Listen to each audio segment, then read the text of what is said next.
Hi, folks, and welcome to our first webinar of July for the grad school rockstar community. Today, we're going to be talking about syllabi. I realize that in the beginning of July, this might seem like the last thing on your mind, even if you are teaching in the fall. But the reason why we wanted to cover this topic during this month is that those end of July, early August, end of August weeks can go by really fast. So I know that some of you are already preparing your courses for the fall, and some of you are starting to think about how you might want to do so. So we wanted to cover it this month so you have kind of a head start. For those of you who are not teaching in the fall or not at the teaching stage yet, I hope that you'll still find this useful as you look forward to future teaching if that is in the stars for you. I also hope that you'll find this useful even if you wind up doing diverse instruction or teaching beyond the academy as well. And as you know, this is something that we emphasize in the Rockstar program, a kind of holistic and diverse approach to careers, and giving you useful information, tips, strategies, and practices that you can use in a variety of interdisciplinary careers.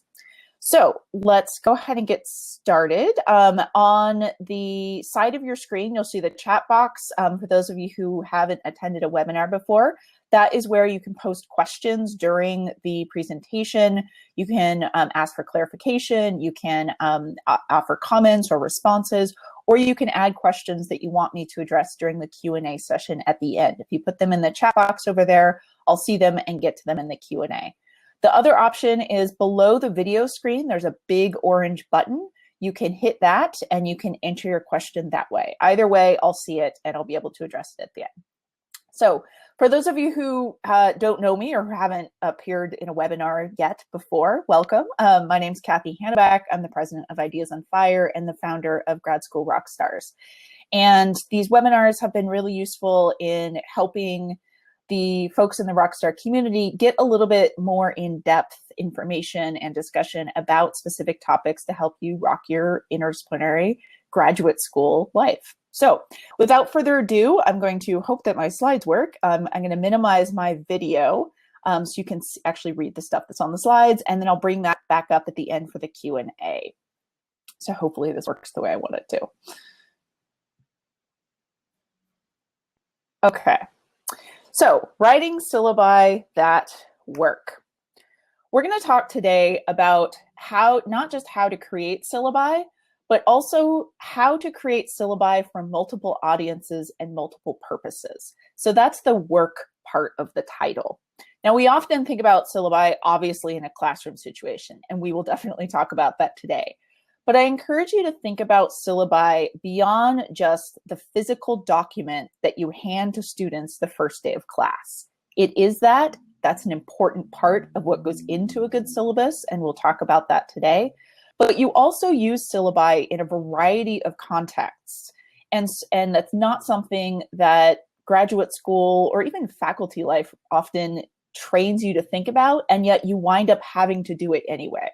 So we want to nip that in the bud, give you an approach to syllabus making from the get-go that foregrounds the multiple audiences that are going to be reading your syllabi and the multiple contexts and functions that those syllabi are going to have from the get-go. So today we're going to talk about the multiple audiences for your syllabi. Students, it turns out, are not the only audience for your syllabi. So we'll talk about who else is going to be looking at these documents and how you can best design syllabi to meet those different audiences' needs. We'll also talk about the kind of nitty-gritty of what actually goes into a good syllabus. How are they styled? How are they structured? And what kind of content needs to be in there? What kind of content do you have a little bit more leeway to play with? And what content can you leave out in certain circumstances? And finally, we're going to talk about using syllabi for community building and career building.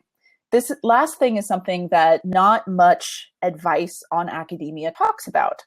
And yet you do use syllabi to build community. You do use syllabi to build your career. And so we wanted to give you some actual concrete information and instruction and tips on how to approach this strategically, given the career and the communities that you're particularly interested in. So who are the audiences for syllabi? When you think about who's going to actually be looking at this document of a syllabus, the style and the structure of that document should follow from that function, which stems from those multiple audiences. So what are some of the different audiences that are going to be looking at your syllabus? Obviously, first and foremost, your students are going to be looking at your syllabus. This is probably the first audience that comes to your mind when you're thinking about designing a syllabus, and it should be. They are the primary audience for your syllabi. It's also important to keep in mind, though, that those students who are going to be looking at your syllabi have diverse embodiments and experiences, right? They have various kinds of abilities and disabilities. They have various experience or background with the topics that your course covers. They have various experience and background with the department that you're teaching in, or even the very field that you're working in. And so your syllabus needs to speak to that vast array of student groups that are going to be looking at your syllabus. Your department chair is also a key audience for your syllabus. Non-academic colleagues and communities are also an important audience for your syllabus. Academic job search committees and fellowship committees. Some of you might have this on your mind right now as you're looking towards fall, towards the beginning of the academic job market this year. And finally, scholarly colleagues are audiences for your syllabi. So when you're approaching syllabus design, I want you to think about how are these different audiences going to use this document? What is the function of this document for these diverse audiences? So for example, your students with their diverse embodiments and experiences are primarily going to use a syllabus to know where, what, when, and why to do something, right? In many ways, this is the most straightforward use of a syllabus. Students need to know where they're supposed to go to attend your class. They need to know what they're supposed to be doing to complete your class, whether that's reading a particular text, doing a particular assignment, turning something in, etc. They need to know when they're supposed to do a task. When are they supposed to do that reading? When are they supposed to turn in their assignment? When are they supposed to talk to you about a particular issue, right? And most importantly, they need to know why they're doing things. And this is something that's often left off syllabi and what can be confusing to students about syllabi. And we'll talk about how to incorporate that why more in a minute. But students also use your syllabus to determine why you want them to do a particular task, right? So how does your department chair use your syllabus? Now, this is going to be relevant whether you have a permanent position in a department, whether you have a kind of a full-time TA-ship, whether you're a full-time faculty member, or whether you're a contingent faculty like an adjunct or a visiting assistant professor or a postdoc, right? Your department chair is one of the audiences for your syllabus because they're going to use that syllabus to assess your competence as a teacher and to fulfill an administrative requirement. Almost all departments and universities in the United States, at least, require you to file your syllabus with the department. Now, the forms that might take is going to differ depending on which campus you're on. Sometimes you send it to the department administrator at the beginning of the semester. Sometimes you drop off a hard copy. Sometimes you email it to the department chair directly. The details will differ depending on your particular situation. But you usually have to turn in a copy of your syllabus to the department in some form or another. It's your department chair's job to ensure that that the department has on file syllabi for all the courses taught under the department's purview. So your department chair is one key audience for your syllabus. They're largely going to approach it administratively, right? Does it include the things that the department and the university requires that it includes? Things like policies, things like particular wording that has to go on there because of your university, etc. But they're also going to use it to assess how you function as a teacher. Is it a good syllabus? Does it indicate that you understand your job as a teacher? Does it indicate that you know who your students are and you've provided the necessary information to ensure their success in the class, right? You notice that's a slightly different use than what your students are using it for, right? Your students aren't really assessing your competence as a teacher. They might to a certain degree from the student perspective, but they're not assessing your competence as a teacher from a colleague or a boss perspective, right? So your department chair is one audience for your syllabus. Non-academic colleagues and communities are also an important audience for your syllabus. They might not be the first one that comes to your mind when you think about syllabi, though. But think about how non-academic colleagues and communities, and this can include friends and family, but it also can include people who don't know you, but who come across your work online or who you build relationships with through community work or things like that. They might use your syllabi to discover something new. They might use your syllabi to find something to adapt to their projects and communities. They can use your syllabi to build relationships with you or with each other. They can also, particularly for those of you seeking employment beyond the academy or exploring your post-ac or alt-ac or non-ac career options, they can use your syllabi to assess your fit for jobs. And we'll talk more about this in a minute. Academic job search committees and fellowship committees are also a key audience for your syllabi. They're using your syllabi to assess your competence as a teacher, just like your department chair is, but they're also using it to assess your competence as a colleague and your fit for their particular department. For example, an academic faculty search committee often asks for syllabi from applicants. They're doing that not just to gather evidence as to have you ever taught a class before in your life, or do you have any idea what goes on a syllabus, which is one key thing they're trying to figure out. But they're also trying to figure out is your approach to teaching, is your knowledge base, and is your methodology, how you teach, how you engage with students, how you think about teaching strategically, does that fit with the norms and practices of their department? Your syllabi can give them this information, and we'll talk about examples in a minute. And finally, scholarly colleagues broadly are a key audience for your syllabi.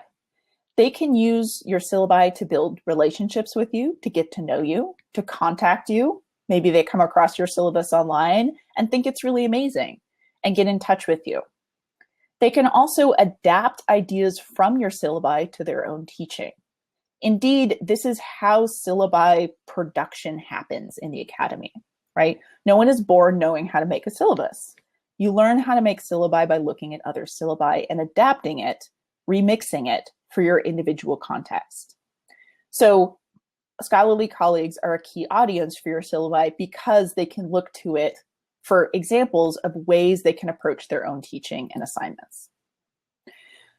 So how do you use these different audiences to actually design syllabi to meet their needs, right?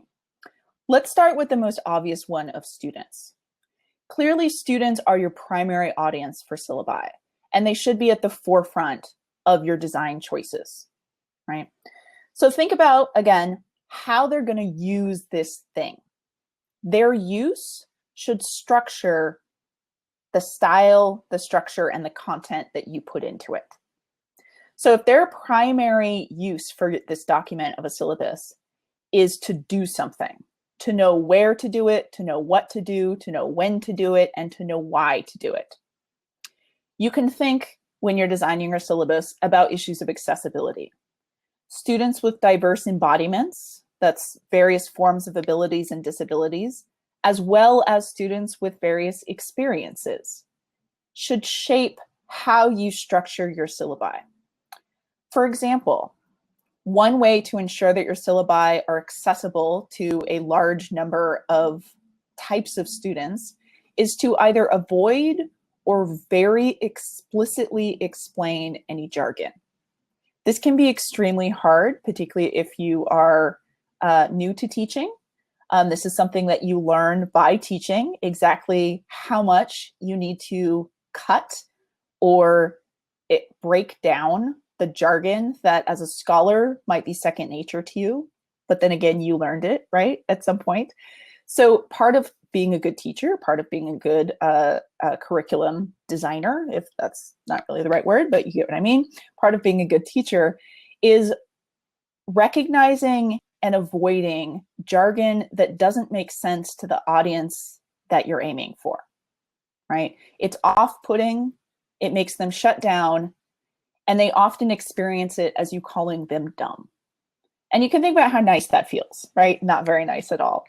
So particularly with a syllabus that you're going to pass out on the very first day of class, before you've taught these students anything at all, the language on it should be very accessible. This even goes for upper division courses. Maybe you're teaching an upper division seminar on a very specialized topic. But that very first day of class, your language needs to be super clear. So using super clear, non-jargony language on your syllabi is one way that you make your syllabi accessible to diverse ranges of students. Should also think about accessibility in terms of providing information in multiple forms.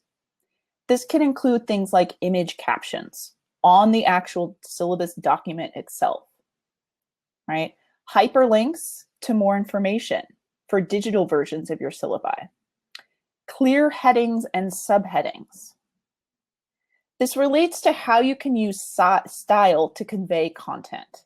Think about bold fonts. Think about font choices. Think about text boxes. Think about bullet formations, right? Bullets or lists instead of paragraph forms. You can use style and structure to make the content easier to read, easier to comprehend, and more accessible to people with varieties of different forms of embodiment. For example, if your syllabus is solely text, right? There's no images involved, there's no digital version, there's no hyperlinks. Maybe you saved it as an image file, which you should never do. Those things make it inaccessible to people who need other forms of content delivery, right? For instance, if you save your syllabus as an image file, not as a text file, screen readers, people who use screen reader software so that they can understand what's happening on the screen, screen readers can't read that. All they can read is an image. So these are things to think about when you're designing your syllabus. Also think about visual interest. Syllabi do not need to be boring. And indeed, one of the easiest ways to turn students off of your class from the first minute of your class is to make a really boring syllabus. We've all seen these. We've all had them. We've all been in classes that had them. Maybe we've even written them. They're often super long. They're all text. They use paragraphs, and they just seem to go on and on and on and on. Think about how well that held your interest. Chances are not very long, right? So think about visual interest when you're designing your syllabi. You can include images. Just make sure you include captions and other options, right? You can include bullet points instead of paragraphs. You can use fonts and bold and italics and underlining and text boxes to make particular information stand out, right? Syllabi should be visually interesting because they need to capture people's interest. If you want someone to read this document, and presumably we want our students to read the syllabi, be very familiar with our syllabi, make it interesting for them. One thing to keep in mind is you have the option of making a fancier version of a syllabus and a plain text version. For example, back on this slide, these are 3 examples of the first page of 3 syllabi of mine, actually, from several years ago, from different campuses. It's image, there's a clear image, right? In this case, in some of them, there's multiple images. On the queer and feminist film studies and the film history one, there's a single image, but there's colors, there's text boxes here. This blue text here is a hyperlink. There's a digital version of this. So if you click on this, you can go to the course website. And that there's use of particular font elements to indicate different types of information, right? Size, little symbols here to separate information, different bolding, things like that, right? If you're gonna make a colorful, fancy version with images and colors, make sure you also, however, have a plain text version. And again, this is an accessibility issue. Not all computers can open image files in the same way. Not everybody has access to technology that can read hyperlinks in the same way.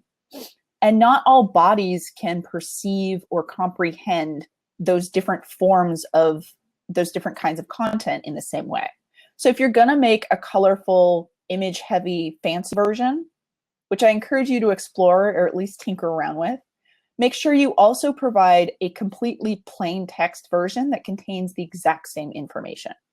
This isn't super hard. You can copy paste and then just strip the images out of it and the hyperlinks out of it, right?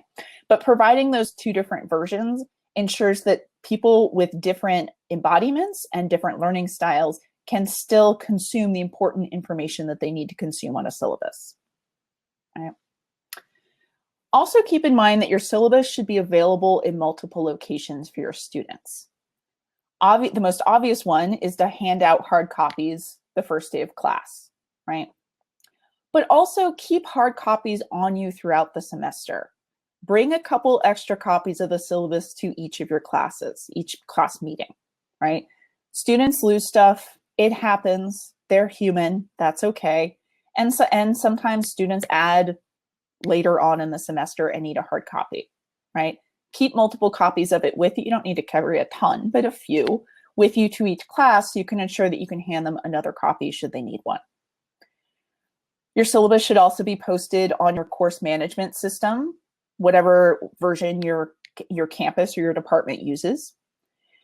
And you should also think about posting your syllabus on the course website if you build a course website, or on your on your own professional website. And we'll talk more about this in a minute.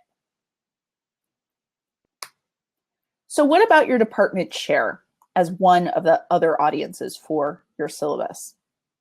So again, keep in mind the use that they're going to put that document.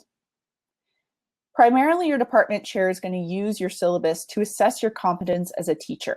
Do you understand what it means to teach in this department? Are you covering the various things that our department needs you to cover, right?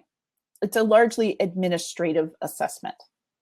So with that in mind, think about how they're going to be approaching your syllabus and what you should include on it so that they can assess what they need to assess. They're also concerned with accessibility, right? They want to make sure that you are providing education for students with diverse embodiments and experiences.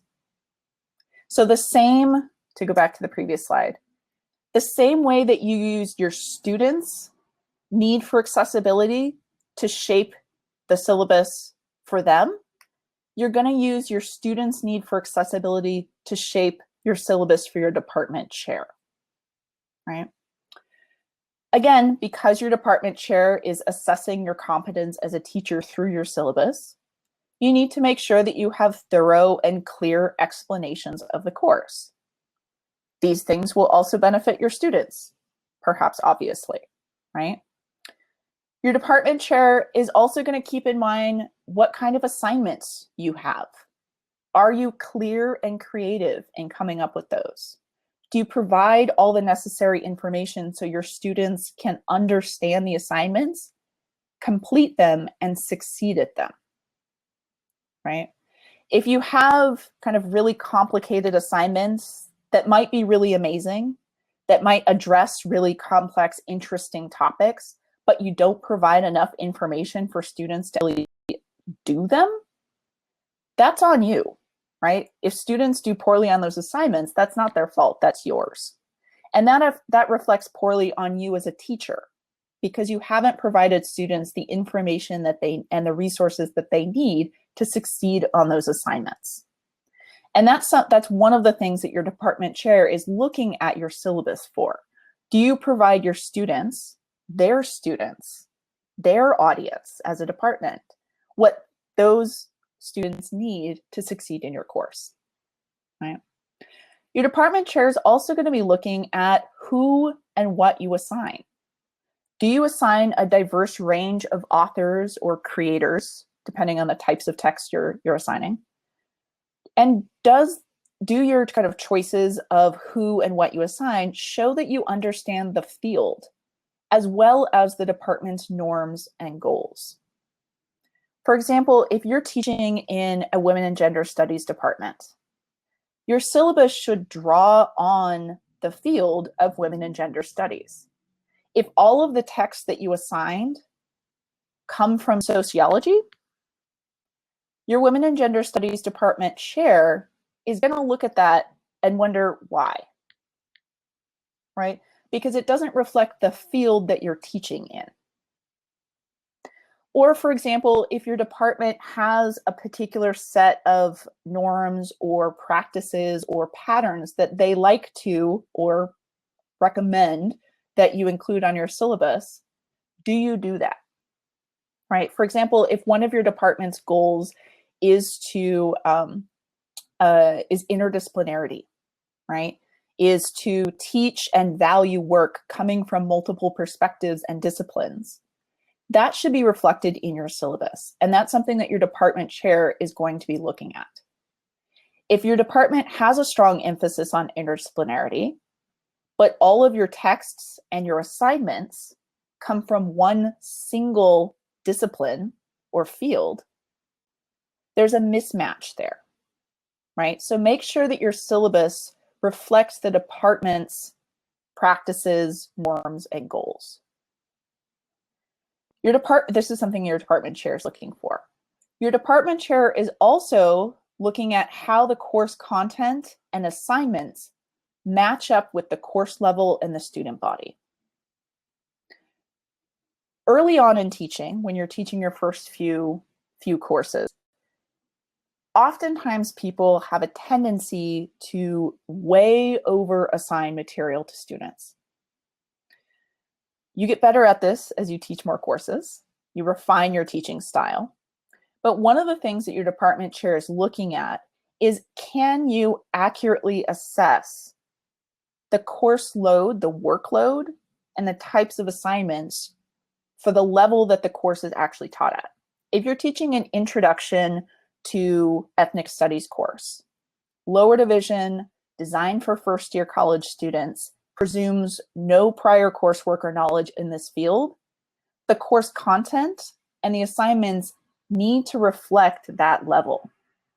You can't assign 70 pages of course reading every single day of super dense theoretical material that graduate students, like yourself perhaps, are used to engaging with. That's not fair. Students will not do well at that because you haven't correctly matched the course load, the workload, to the course level and student body. Right? Your department chair is also administratively going to need to check that you include all of the university or department policies and requirements. This is pretty straightforward. If you don't know what you have to include on your syllabus, that is something that you need to check with your department chair about immediately. There is certain language, there are certain policies, there are certain things that universities and departments require go on all syllabi. It's your responsibility to find out what those are and make sure that they're included. This can be particularly challenging if you're adjuncting. For example, maybe this is your first encounter with this department or this university at all, but you still need to make sure that you know what all of the required things are to go on your syllabus and make sure that you include them. And finally, your department chair wants your syllabus to make the department and them look good, right? This doesn't have to be your primary concern, obviously, but your syllabus, if it does all of these things, it includes the things it needs to, it provides the resources and information students need to succeed in your class, it's correctly matched with the course level and the student body, it accurately reflects your understanding of the field and the department's goals, it's clear, it's thorough, students can succeed in the class with it, that syllabus is going to make your department look good. And part of your department chair's job is to monitor the reputation of the department. That's part of what comes with that position, that service position, right? So this is one way that you can help contribute to your department is to create a syllabus that makes your department look good. Okay, how about another audience? How about non-academic communities? This might be an audience for your syllabi that you never would have thought of. But I want to encourage you to think about how people not connected to academia can use your syllabi, because they can. So remember, we were talking about how they might use your syllabi. They can obviously use your syllabi to discover something new, to learn something new. They can use your syllabi to adapt things to their own projects or communities. They can get ideas or inspiration from your syllabi. They can use your syllabi to build relationships with you or with each other or with other organizations. And they can also use your syllabi to assess your fit for jobs. And I'll talk about that more in a minute. So how do you design your syllabi to help them in their use? Similar to how you designed it to assist students, make sure you either ditch or clearly explain any jargon, right? You can also design your syllabi to show your pedagogical philosophy. And how do you actually do this? By emphasizing that why. So if you remember back from the student slide, one of the things that students do with your syllabus is use them to understand why you want them to do something. Why do you want them to read this article? Why do you want them to write a blog post? Why do you want them to write a research paper? Why do you want them to show up at 9 o'clock, not 9:10, every morning for the beginning of class? Why do you want them to turn in assignments in this way and not that way, right? That's information that you can convey on your syllabus. Non-academic communities and readers also are curious why you make the decisions that you do. And you can demonstrate your pedagogical philosophy, how you approach teaching, through how you emphasize why you're assigning particular texts, why you design assignments the way that you do, and why you structure the course in the ways that you've chosen. You can also use your career goals to help shape how you approach your syllabus design. For those of you who are exploring non-academic careers, who are using graduate school to train for non-academic careers, syllabi design is a fantastic way to develop skills and to display those skills to potential non-academic employers. So for example, you might assign artists or public intellectual work. For those of you who are in fields where this is pretty normal, even within academia, think fields like women and gender studies, ethnic studies, all of the interdisciplines, really, disability studies, etc. These are all fields that assign artists and public intellectual work all the time, right? It's normal. For some of the more traditional disciplines, this might be less common, but you can figure out ways that you can work this in. You also might, if you're interested in using your course syllabi to communicate with non-academic communities and to kind of market yourself for non-academic jobs, you can use open source materials, right? You can also demonstrate particular skills through how you design your syllabus. For example, if you build a course website that maybe has your syllabus on there, perhaps it has a student blogging component to it. It has, maybe you upload the readings there to a password protected page to protect copyright, the ones that are copyrighted in that way. You've demonstrated that you can design a website. That's an extremely useful skill on the job market. Maybe you have an assignment that involves social media. For example, I've often used Twitter in my classrooms. So I have students set up Twitter accounts, a class Twitter account. We have a class hashtag. They have discussion questions that are due that they have to post on Twitter before every class meeting. That demonstrates to people, not only do I personally know how to use Twitter, which is useful, but also I know how to teach others how to use that particular social media platform, right? So students get the benefit of learning a social media platform, and of learning how to critically engage with it. What can it do? What can't it do? And how does it connect to the topic of the course? But also you're demonstrating to others that you know how to teach those things to other people, right? Other examples, and this would depend on how you design assignments and content and things like that. You might demonstrate how you build partnerships with local communities. Maybe you partner with a local nonprofit on a particular unit of the course. Maybe you bring in guest speakers from that nonprofit. Maybe you design an assignment where students have to engage with the work that that nonprofit is doing in the community in some form or another. Maybe you design an assignment where you have students create videos or podcasts or something like other kinds of multimedia projects. In teaching students how to produce those multimedia projects, teaching them video production, teaching them audio production, teaching them whatever it is that they need to know to complete that assignment, not only are you demonstrating that you know those production skills, but you also know how to teach them to others. So that's a few ways that non-academic communities can use your syllabi. How about academic search committees? I know this is on a lot of your minds right now. Some of you have talked about this in the Rockstar community.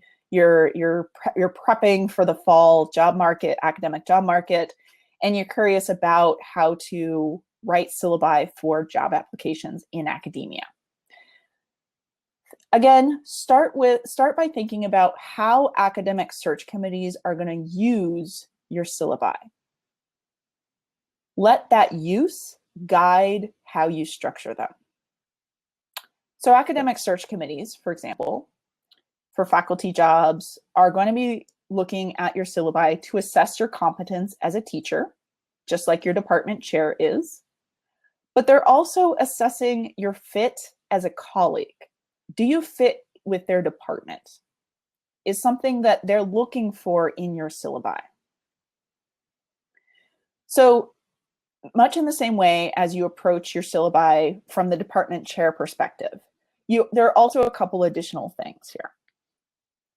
One kind of easy thing that you can do when you're writing syllabi for academic job applications that you don't need for other contexts is for the ones that you're purely sending off for job applications, you can cut out some of the policy or front end stuff to reduce the page count.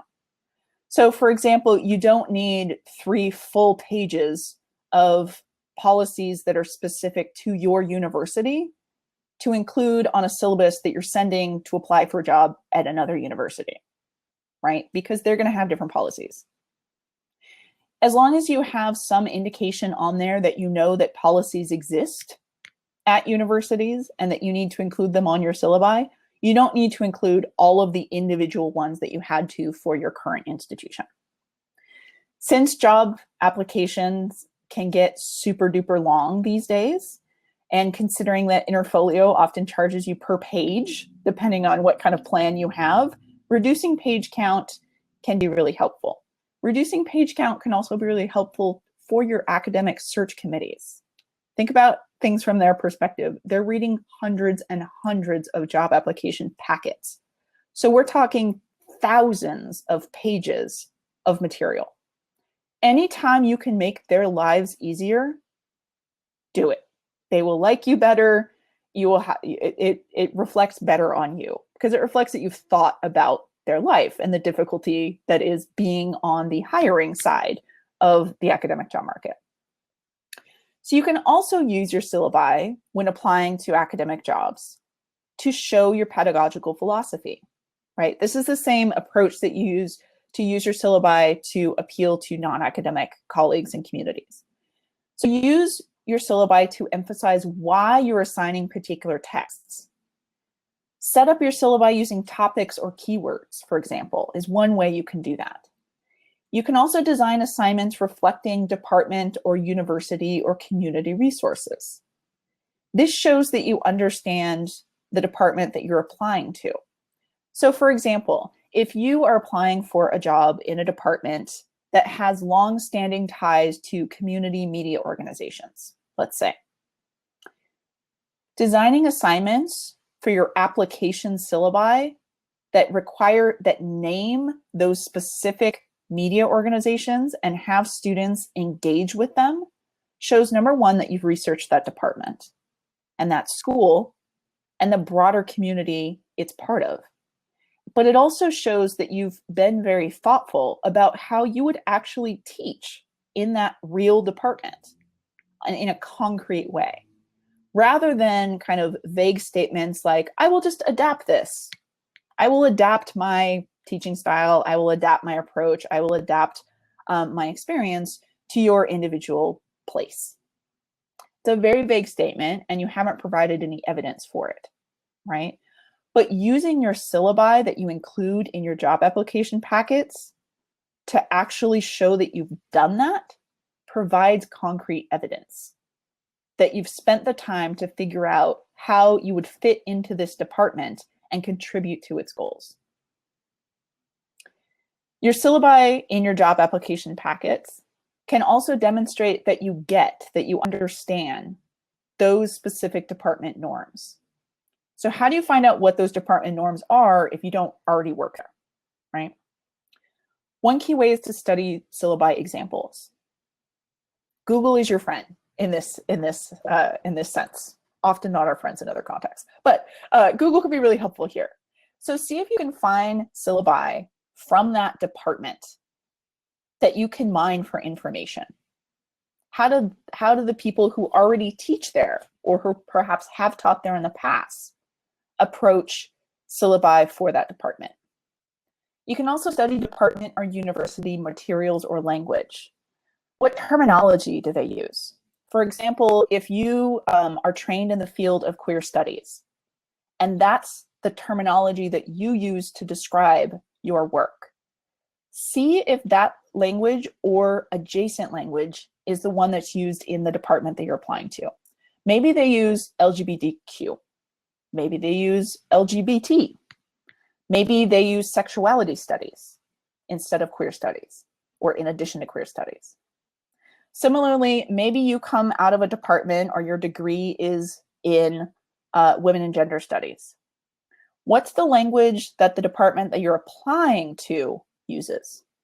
Do they call it feminist studies? Do they call it gender studies? Do they call it women's studies? Researching that information and reflecting that language on the syllabi, as well as the other application materials that you include in your application packet, demonstrates that you get the department norms and you're demonstrating that you fit in their department, which means they might want to hire you. You're also going to use your syllabi in your job application packets to demonstrate that you understand who the actual student body of that university is. Right? This requires a bit of research. Who does go to the school? Who majors in this field or this department that you're applying to? And then use that to shape the content that goes and the structure of your syllabus in your application materials. And just a reminder, make sure that you're prepared to answer questions about anything that's on the syllabus that you include in your application materials, right? So any of the texts that you list on there, make sure you've read or at least have Googled and can say something about, right? Make sure you're ready to answer questions about why you designed that assignment in that way. Or if you've actually assigned that assignment in the past, talk about how it went. What worked, what didn't work, how did you modify it for the following semester? How would you change it in the future, etc. Right? Okay. And finally, you can use syllabi. So if those were the different audience, some of the different audiences that are going to shape how you approach syllabi creation. I also want you to think about how you can use syllabi for community and career building. First and foremost, syllabi are meant to be shared, right? You don't write syllabi for yourself, right? That's the whole point of them. They're shared obviously and foremost with your students. So they need to take those student perspectives into account, and those student perspectives and uses need to shape what goes on there. But as we've talked about, they also have multiple other audiences. Your syllabi, just like your scholarship, tells people who you are and what you do. They demonstrate your approach to your profession. They demonstrate your approach to your career. They demonstrate who you are professionally. Make sure that they accurately reflect that, right?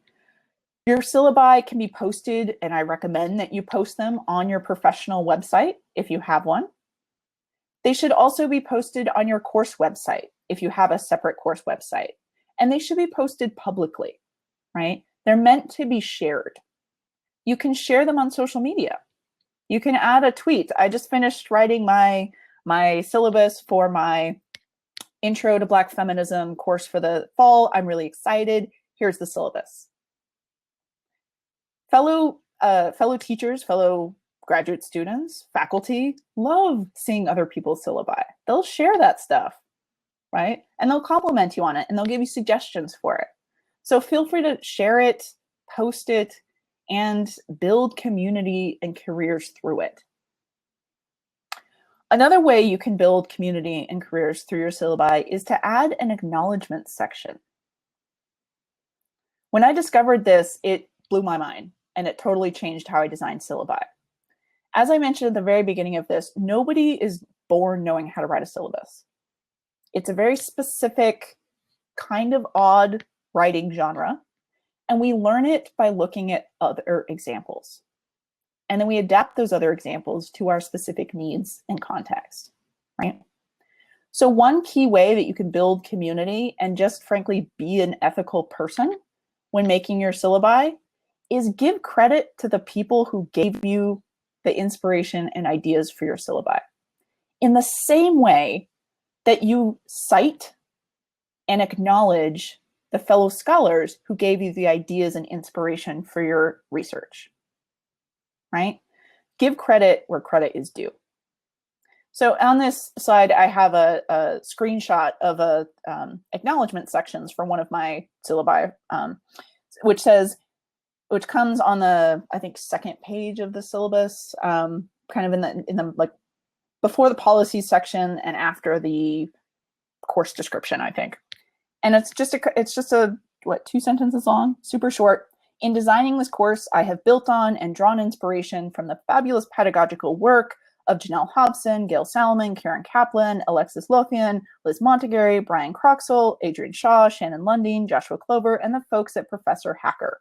Teaching, like scholarship and activism, is a deeply collaborative endeavor, and I'm grateful to be part of such a vibrant teaching community.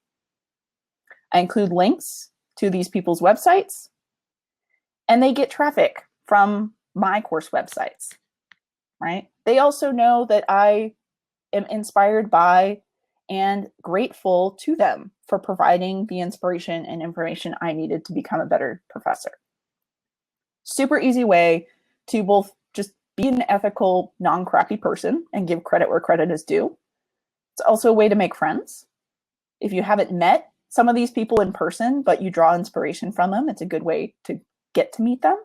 And it's also a really good way to model professional community. Right. Okay. So over to you. What are some of your favorite strategies for syllabus design and community or career building? I'd love to hear, let's see, I'd love to hear what your strategies are. And first we will bring this back up, maybe. Hopefully this will work. Aha, okay. So what are some of your favorite strategies for syllabus design or course creation? You can put them in the chat box there, or you can, if you have questions, you can use the orange button at the bottom of the screen.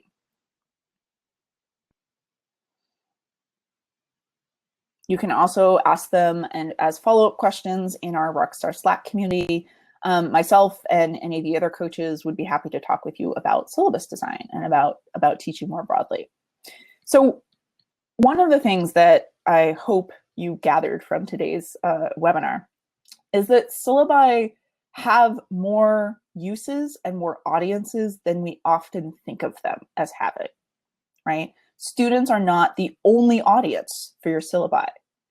And providing administrative information is not the only use that your syllabi have, right?